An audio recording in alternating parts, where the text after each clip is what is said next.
Thank you, Deputy Speaker, and I rise to support today's matter of public importance moved by the member for Gippsland regarding the Labor government's failure to govern for all Australians. Deputy Speaker, regional communities in my electorate of Flynn feel completely abandoned by the current Labor government. Since their re-election, the Labor government have utilised almost every opportunity to treat rural and regional Australia as a cash cow and nothing more than an obstacle in the way of their high-spend and high-tax agenda.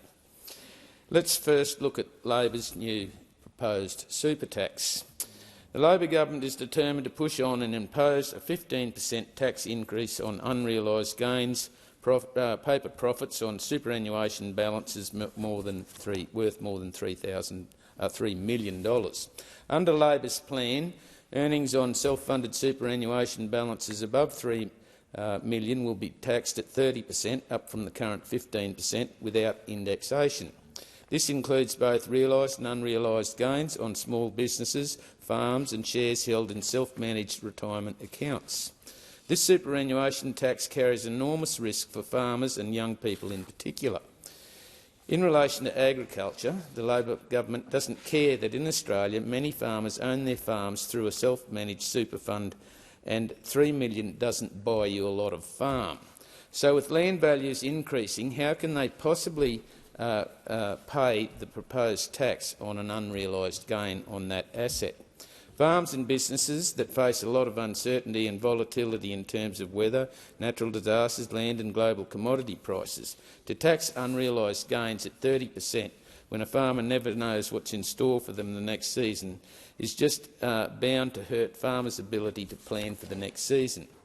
Labor's tax on unrealised capital gains means that Australians will be hit with a 30% tax on the increase of book value on that asset, such as property, that hasn't even been sold. So how is that possibly fair? Shamefully, taxing farmers in this way is unprecedented in the Australian tax system. For younger Australians going forward, more and more young workers will ultimately be caught by the Labor tax grab. Critically, the proposed $3 million threshold isn't indexed to inflation, and who knows what inflation will be over the next 30 or 40 years. Deputy Speaker, right now the electorate of Flynn is feeling the wrath of Labor's renewable-only approach. With over 90 proposed projects in the Flynn region I represent, this is tearing rural communities apart. Weekly, and if not daily, my office and I are contacted by mothers, fathers, brothers, sisters, sons and daughters who are at their wits' end. The terrible burden of fighting these solar and wind projects and battery projects, as well as associated transmission lines, are emotionally and financially destroying families. And what does the Labor government say about these people? Well, let's hear directly from the Minister for Science and Innovation, Mr Tim Ayres. Last week, this is what he said in the Senate, and I quote, "We are building electricity generation hand over fist here. The biggest obstacle for transmission projects in the region is the silly billies wandering around stoking fear and stoking resentment." Now, you couldn't be any more out of touch than that. Deputy Speaker, on the 1st of July, the Labor government's fuel efficiency standards commenced, and this new tax could add up to $17,000 to the cost of a new petrol or diesel fuel car by 2029. Australian families and small businesses will now have to start paying Labor's tax every time they buy a new vehicle, and who is going to be worse off? Well, it's rural and regional Australia.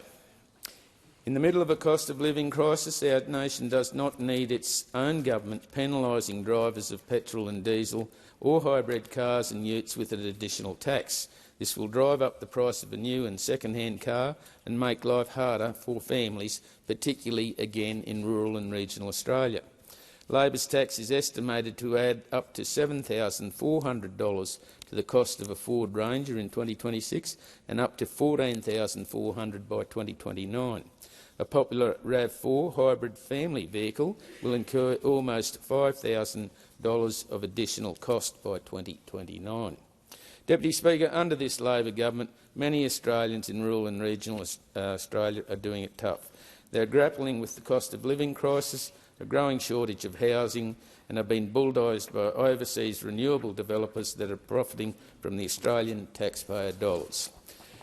To any ministers of the Labor government, I invite you to the Flynn electorate where I can introduce you to real people that the Labor government is affecting by their crazy policies.